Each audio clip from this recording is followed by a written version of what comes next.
Have you ever seen a moment on live television that made you gasp, not from shock, but from a sudden, undeniable shift in power? A moment where someone, with quiet grace, flipped the script entirely? That's exactly what happened when Congresswoman Jasmine Crockett appeared on Jimmy Kimmel Live. Jimmy Kimmel cracked a joke on live TV, expecting laughs. But Jasmine Crockett's calm response left him speechless and the audience stunned. The reverberations of that single moment would echo far beyond the bright lights of the late-night stage. The cameras were already rolling when Jasmine Crockett stepped onto the stage. Not a hint of hesitation in her walk. Black heels, an emerald green blazer, tight coils styled up into a bun that didn't move an inch. She exuded an aura of calm confidence, a quiet power that immediately commanded attention. She shook Jimmy Kimmel's hand, smiled politely, and took her seat across from him as the audience clapped with that familiar late-night energy, part enthusiasm, part habit, a pre-programmed response to the start of the show. Jimmy leaned back in his chair, settling into that mischievous grin he always wore when a politician visited, a playful glint in his eye. Congresswoman Jasmine Crockett, everybody, he announced, his voice booming with the practiced ease of a seasoned host. The firecracker from Dallas, or should I say, the one-woman filibuster machine. His tone was light, teasing, designed to elicit a chuckle from the crowd. Jasmine let out a short, polite laugh, but it was clear she had heard variations of these labels countless times before. Her expression suggested a quiet resignation to the well-worn tropes. "You can call me Jasmine," she said, her voice smooth and warm, like syrup pouring over hot toast. "But I'm nobody's firecracker." The audience responded with a ripple of laughter, but it was the kind of laugh born of uncertainty, a nervous titter from people who weren't quite sure who the joke was truly on. The first few minutes of the interview rolled by like any other late-night segment. Jimmy poked fun at Congress, the perpetual state of political gridlock, and the endless drama inside the Capitol. Jasmine took it all in stride, offering a few practiced, diplomatic answers, occasionally slipping in a few smart, understated jabs of her own that earned appreciative murmurs from the audience. Then, with a subtle shift, Jimmy pulled out a note card, and the tone of the conversation changed. "So, Jasmine," he said, leaning in conspiratorially, a wider smile spreading across his face. "You're known for being, how should I put it, a little spicy. Is that a strategy, or do you just wake up ready to fight every morning?" A couple of people in the audience chuckled, a tentative response. Jasmine tilted her head slightly, her gaze unwavering, studying him with an almost academic interest. Jimmy, emboldened by the initial reaction, pressed on. "I mean, it's almost like you're auditioning for a Real Housewives spinoff. The Hill Wives of Capitol Hill." The room laughed again, a little louder this time, but there was a noticeable, uncomfortable pause just before the laughter, a silence that hung in the air for a second too long. Jasmine didn't laugh. Her composure remained unshaken. She reached for the mug of water on the side table, took a slow, deliberate sip, and set it back down with an audible click. "I'll answer that," she said, her voice even calm. "But let me ask you something first." Jimmy's eyebrows rose in surprise, a flicker of genuine curiosity crossing his face. "Okay." Her response was delivered without a hint of aggression, her voice clear and measured. "You ever get tired of white guys calling you spicy just because you won't let them talk over you?" The room went utterly quiet. It wasn't the stunned silence of a bad joke or the awkward pause after a technical glitch. This was something entirely different, a profound stillness that descended like a heavy cloak. Eyes widened across the studio. A few people let out that involuntary ooh sound, a collective gasp that spills out when a line cuts too deep to ignore. Jimmy sat back in his chair, blinking slowly, his usual quick wit momentarily deserting him. For the first time in the interview, he didn't have a ready retort, no practice comeback. Jasmine didn't smile. She didn't blink. She just looked at him, patient and steady, like she was accustomed to these sorts of moments, these quiet confrontations. There was something new in the air now. Not tension, not anger, but an intense, almost palpable attention. Every single person in that room, even the ones who had been half watching from their phones, was now fully tuned in, hanging on her every move. Jimmy let out a nervous laugh, a forced attempt to shift the energy back to familiar territory. Okay, I walked into that one. No, she said, her voice still calm, unyielding. You ran. The audience, however, wasn't laughing with the same carefree energy anymore, and neither was Jimmy. His usual playful demeanor had evaporated. Jimmy tapped his note cards against the desk, a small, repetitive twitch he always did when he needed a moment to recover, to gather his thoughts. But this time, it wasn't just nerves. He looked genuinely disoriented, like he was trying to figure out where the rails had gone because the train had just jumped track. Well, he said, glancing down at his cards, seeking a lifeline. This interview is already way more interesting than the one we did with the guy who writes fortune cookies. A few polite, scattered chuckles followed, more out of habit than genuine amusement. Jasmine simply crossed her legs and folded her hands neatly in her lap. She didn't say a word. She didn't have to. Her silence was a powerful statement in itself. Jimmy, clearly hoping to steer the conversation back to familiar territory, pushed on. You've been very vocal about, well, pretty much everything. Some people say you're bold. Some say you're angry. What would you call it? Jasmine looked him dead in the eye, her gaze unflinching. Truthful. Jimmy opened his mouth to respond, but no words came out. The audience shifted in their seats, a collective intake of breath. The tension wasn't dramatic or explosive. It was the quiet, profound kind, like everyone had suddenly realized this conversation had stopped being an act a few minutes ago. Well, sure, truthful is good, Jimmy said, laughing a little too hard, to sound a bit forced. But I mean, you've been in some pretty heated exchanges, right? You ever ask Senator Kennedy that? She replied calmly, her voice a cool counterpoint to his nervous energy. Or is being heated only an issue when it's a woman? Jimmy blinked again. His smile faltered just slightly, a flicker of uncertainty. I think we have a clip, actually. He fumbled for an escape, a familiar segment to cut to. No, she cut in, her voice still cool as ever, authoritative. Don't play a clip of me unless you're playing clips of everybody else losing their temper. Otherwise, you're not showing the truth. You're selling a version. The crowd murmured, a low hum of agreement and surprise. Someone in the back even clapped a single defiant clap, but it quickly faded when no one else joined in, the moment too charged for a full ovation. Jimmy cleared his throat, his face betraying a hint of discomfort. Look, Jasmine, I wasn't trying to. I know, she said, softening just slightly, a touch of empathy in her voice. But you are. That's the thing. It's baked into how this whole space works. I show up here as me. Unfiltered, unpolished, real. And the first thing I get called is spicy. Jimmy looked like he wanted to interject, to defend himself, but Jasmine leaned forward just enough for the camera to catch her full, unvarnished expression. Her eyes held a deep, weary wisdom. When you say that, what you're really saying is you don't act like the people we're used to watching on this couch. But maybe that's not my problem. Maybe that's yours. The silence that followed was different than before. Heavier. Even the band, always ready with a rim shot or background sting to punctuate a joke, stayed dead quiet, sensing the gravity of the moment. Jimmy looked down again, nodding slowly, genuinely. This time, there was no pretense. Fair enough, he said, his voice barely above a whisper. Jasmine leaned back, her point made. That's all I wanted. And for a few seconds, that was it. No laughter, no quick jokes, just two people sitting across from each other in front of a few million viewers, caught in a moment that didn't feel rehearsed or produced. It felt raw, real, and a little too close for comfort. But Jimmy wasn't about to let the segment end on such a contemplative, almost somber note. He was a showman, after all. All right, he said, flashing a grin that was only half working, a desperate attempt to regain control of the narrative. Let's talk about something lighter. You brought your dog, right? I heard he peed on Capitol property and made headlines. The audience, grateful for the shift in tone, chuckled.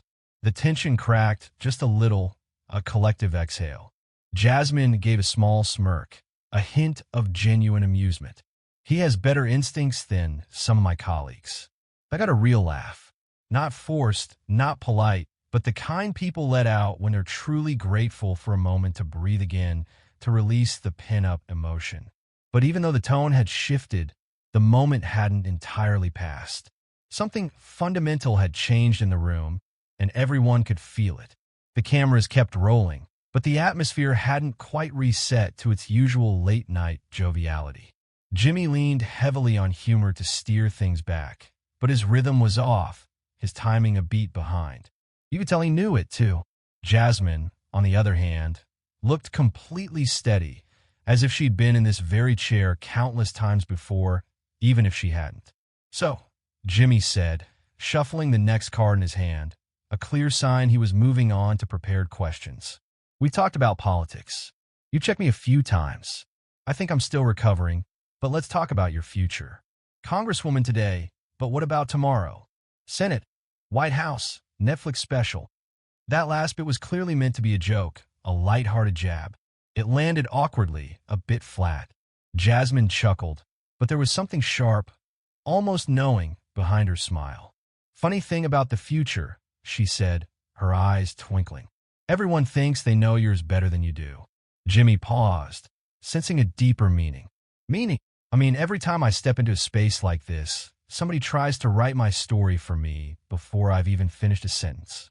People like to skip to the end when it's someone like me." He raised an eyebrow, prompting her. "Someone like you? Black female, loud when I need to be, quiet when it makes them uncomfortable, smart enough to make some folks feel like they have to prove something."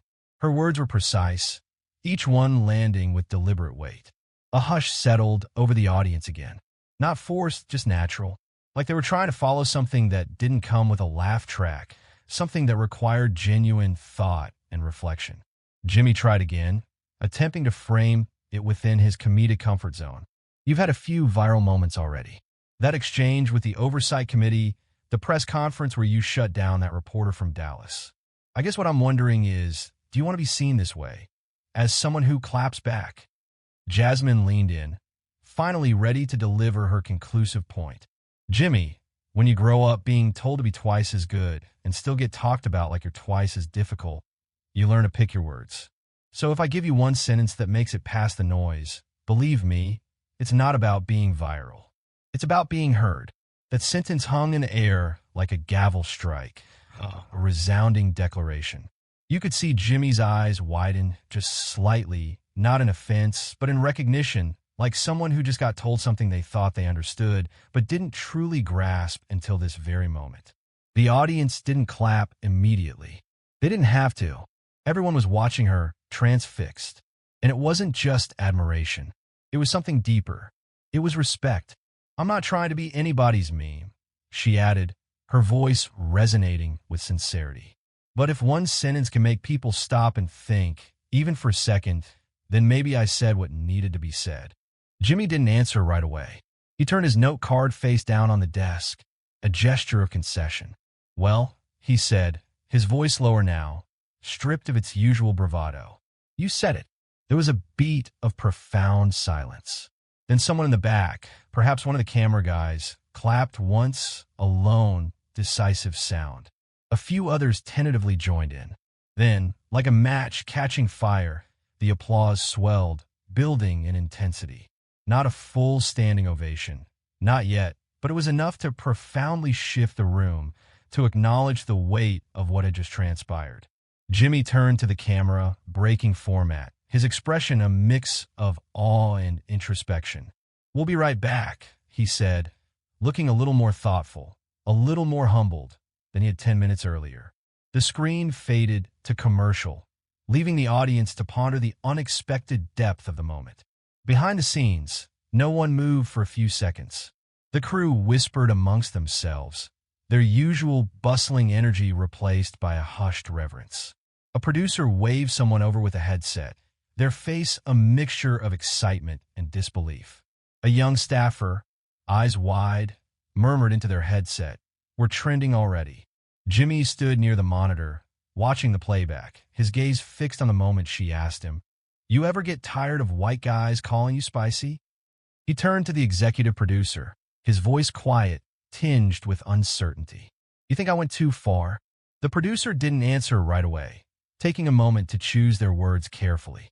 I think you poke someone who's used to fighting battles with a microphone in one hand and her dignity in the other. Jimmy sighed, a sound of self-realization. Yeah, and I was holding cue cards. But while Jimmy tried to process what had just happened inside that studio, the outside world was already reacting and reacting fast. The digital currents of the internet were already swirling, picking up speed. By the time Jimmy had finished his post-show wrap-up and Jasmine's car pulled away from the studio lot, the internet was already on fire. The clip hit X, formerly Twitter, within 20 minutes of the live segment ending. A blurry phone video, undoubtedly from an audience member, was posted with the caption, "She didn't even raise her voice. Jasmine Crockett just folded Kimmel in real time." That post quickly went viral, racking up over 300,000 views in under an hour, a testament to the instantaneous power of a truly resonant moment.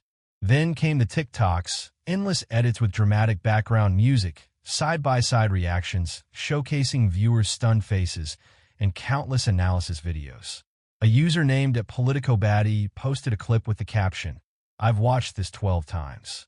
The way she said, maybe that's not my problem. Maybe that's yours. That's going to live rent-free in my brain forever." The comment section exploded, a maelstrom of opinions. Half the internet was cheering, hailing Jasmine as a hero for her unflappable composure and incisive honesty. The other half was arguing, defending Jimmy, or dismissing the moment as manufactured drama. Comments range from, "Finally, someone called him out without yelling," to "It was a joke. Get over it." And he got what he deserved. The full segment hit YouTube by midnight, not through the official show channel, but some bootleg screen recording that someone had cleaned up and subtitled, ensuring its reach to a global audience. 10 hours later, it was the #1 trending video across the entire platform, a clear indicator of its undeniable impact. By morning, it wasn't just politics junkies or comedy nerds talking about it. The clip had permeated the group chats, the Facebook feeds, and the morning coffee crowd across the nation. On The View, political commentator Ana Navarro declared, "I've been in green rooms with Jasmine Crockett. That woman is not here to play checkers." Even ESPN's Stephen A. Smith, typically focused on sports, mentioned it on his podcast, musing, "Was it a political moment? Maybe. But what I saw was someone take a verbal elbow and send it right back without even getting up from the chair." Local radio stations in places like Flagstaff and Bakersfield were discussing it between traffic reports, proving its widespread cultural penetration. But not all the attention was positive. A handful of conservative commentators quickly latched onto the moment, framing it as a threat. Another example of an angry Democrat woman throwing a tantrum on live TV. They tried to paint Jasmine's response as unprofessional, out of line, disrespectful. Yet, the facts betrayed their narrative. Jasmine had said nothing disrespectful. She hadn't raised her voice. She hadn't called names. She hadn't even changed her tone. And that's precisely what made it so powerful. She let the words do the lifting and the profound silence that followed. That was what people couldn't stop talking about. The way Jimmy was momentarily speechless, caught off guard. The way the audience went from laughing to thinking, their expressions shifting from amusement to quiet introspection. The palpable way the air in the studio shifted on live television with just a few carefully chosen sentences. By lunchtime, major media outlets were clamoring to reach her team for comment. CNN, MSNBC, NPR. Even 60 Minutes left a message asking if she'd be open to a sit-down interview, a testament to the weight and significance of the moment. Her communications director, a wiry guy named Andre, just shook his head in a mixture of awe and exasperation as the requests piled in. "Do we even respond?" someone asked. Jasmine looked up from her phone, a knowing smile playing on her lips. "We don't need to. Not even a tweet." A staffer pressed, surprised by her nonchalance. She chuckled softly. "Let them keep talking. I already said what I needed to say." That simple, powerful statement became its own headline.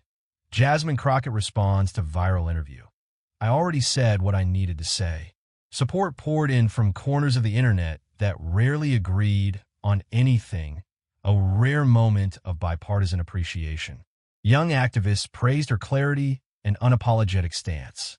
Older voters appreciated her restraint and dignified response. Even a few celebrities chimed in. Ava DuVernay called her unshakable.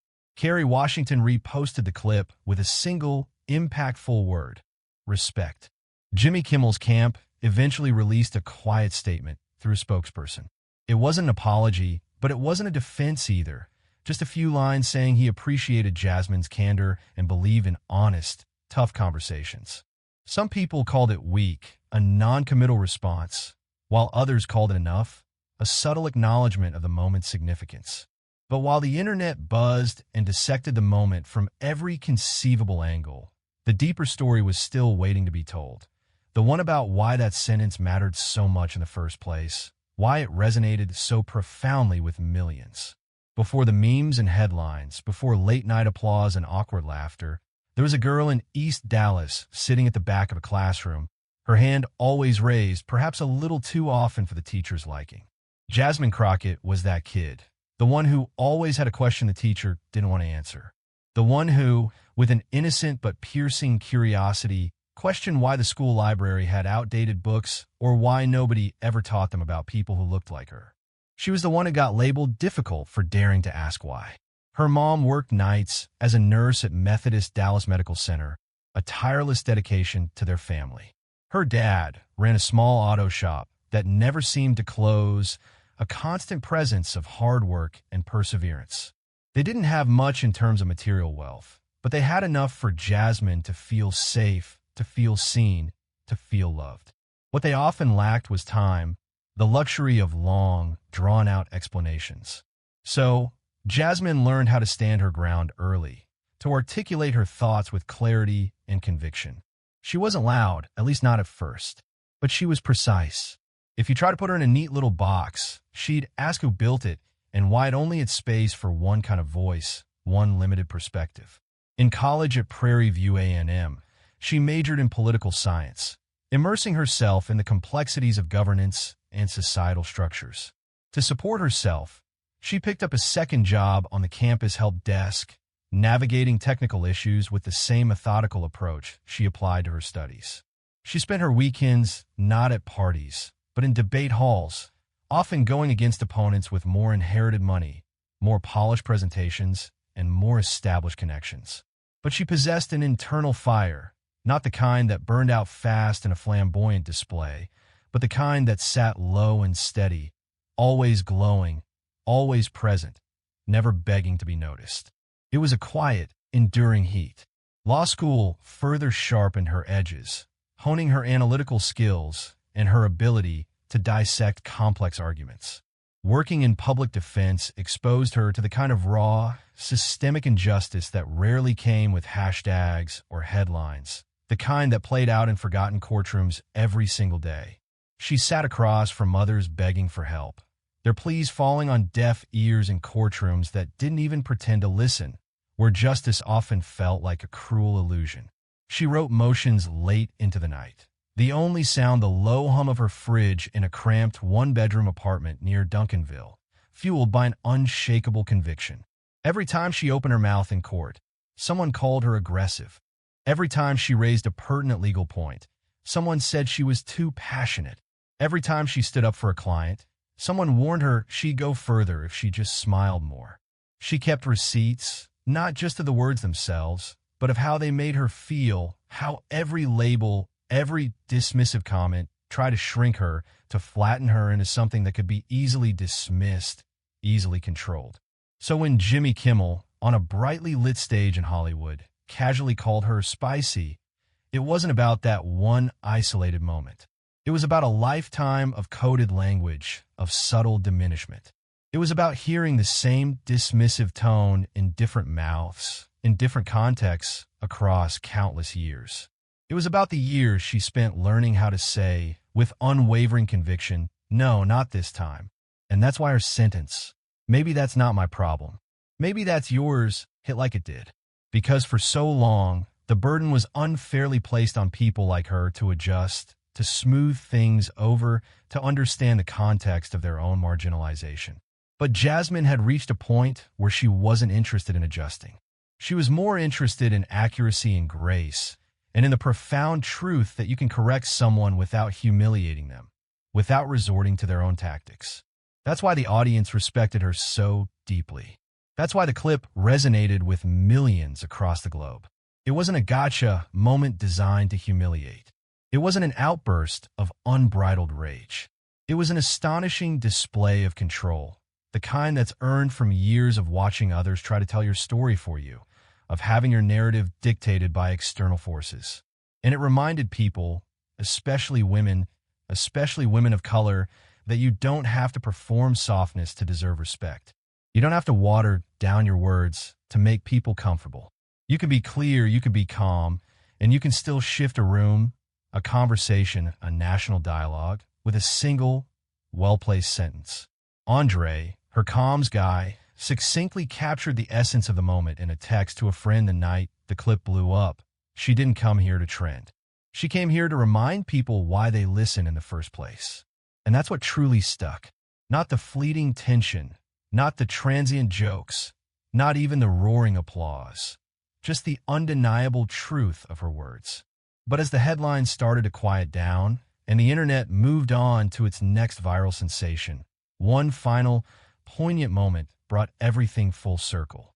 And it happened when no one was watching, away from the glare of the cameras and the roar of the crowd. It happened 2 days later. No cameras, no audience, just a quiet hallway backstage at the El Capitan Theater in Hollywood. Jimmy Kimmel was back on set, preparing for that night's taping, the familiar rhythm of pre-show production resuming. Crew members shuffled around, meticulously prepping lights, adjusting sound levels, reviewing the run sheet, their faces reflecting the usual focus of their work. The world had mostly moved on to the next viral moment. Yet an unspoken resonance from Jasmine Crockett's appearance still lingered in the air of the studio. Jasmine Crockett had returned, not as a guest this time, but for a closed-door meeting with one of the producers about a community initiative she'd been tirelessly pushing, a vital program involving media literacy and political education in underserved schools. She didn't plan to see Jimmy, their schedules unlikely to cross, but as fate or coincidence would have it, they crossed paths unexpectedly in the quiet hallway near the dressing rooms. He saw her first. For a second, he hesitated, a flicker of uncertainty in his eyes, perhaps wondering how to navigate this unplanned encounter. But then, he took a breath and stepped forward, choosing engagement over avoidance. "Hey," he said, his voice quiet, stripped of its usual boisterousness. Jasmine looked at him, her expression neither cold nor surprised, just present, attentive. "Hey," she replied, her voice calm and even. He paused, clearly thinking carefully, not because he wanted to say the right thing for optics, but because he didn't want to waste her time to diminish the gravity of their previous interaction. "I've been thinking about what you said that night," he added, his gaze earnest. Jasmine gave a small, acknowledging nod, waiting for him to continue. "I think I got comfortable," he continued, his voice tinged with a genuine humility. "Too comfortable. Forgot that being funny doesn't excuse being careless." She tilted her head slightly, a gesture of understanding, not absolution. "You're not the first. You won't be the last." "I know," he said, a sigh escaping him, "but I don't want to be either of those things." A beat of silence hung between them, a moment of raw honesty. Then Jasmine softened just slightly, a subtle shift in her posture, a hint of a gentle smile. "Then don't be." Jimmy exhaled, like someone had been holding his breath for him for days, a palpable release. "Thank you for not torching me," he said, a wry grin finally returning to his face. Jasmine smirked, a genuine flicker of amusement in her eyes. "I don't torch. I clarify." He laughed, really laughed this time, a deep, genuine sound that filled the quiet hallway. The professional veneer, the bright lights, even the lingering weight of the moment.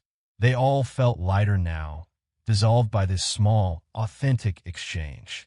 That small, unplanned encounter didn't make headlines. No one caught on a phone. There were no applause breaks, no edits with dramatic music. But it mattered profoundly because growth, the real, transformative kind doesn't always come with a camera pointed at it. Sometimes it's just two people meeting in the middle, stripped of performance or pressure, connecting on a level of simple, profound honesty. What can we learn from this powerful exchange, and how can we apply it to our own lives? The story of Jasmine Crockett on Jimmy Kimmel Live offers a profound lesson, a masterclass in quiet strength and unshakable dignity. Later that week, Jasmine gave a talk at a high school in Tulsa, her voice resonating with wisdom gleaned from years of navigating challenging spaces.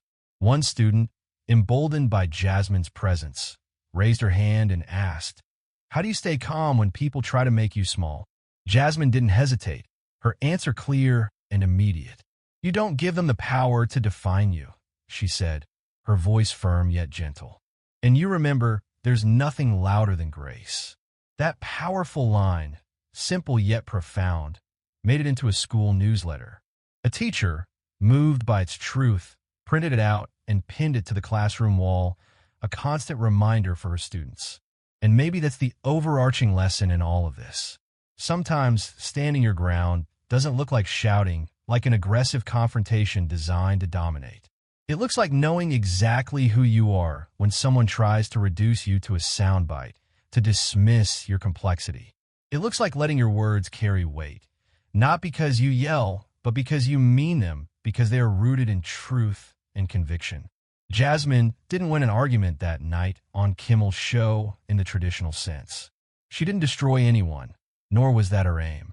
What she did was hold space for herself, for every woman who's ever been dismissed, for every young person who's ever been told to tone it down, for every person who's ever been labeled before they've had the chance to truly speak. And in doing so, she reminded us all of a fundamental truth. You don't have to shrink to be seen. You don't have to clap back with aggression to be clear. You don't have to fight dirty to win respect. Sometimes, one well-placed sentence, delivered with calm authority, can shake a room more profoundly than any performance ever could, leaving an indelible mark on those who bear witness.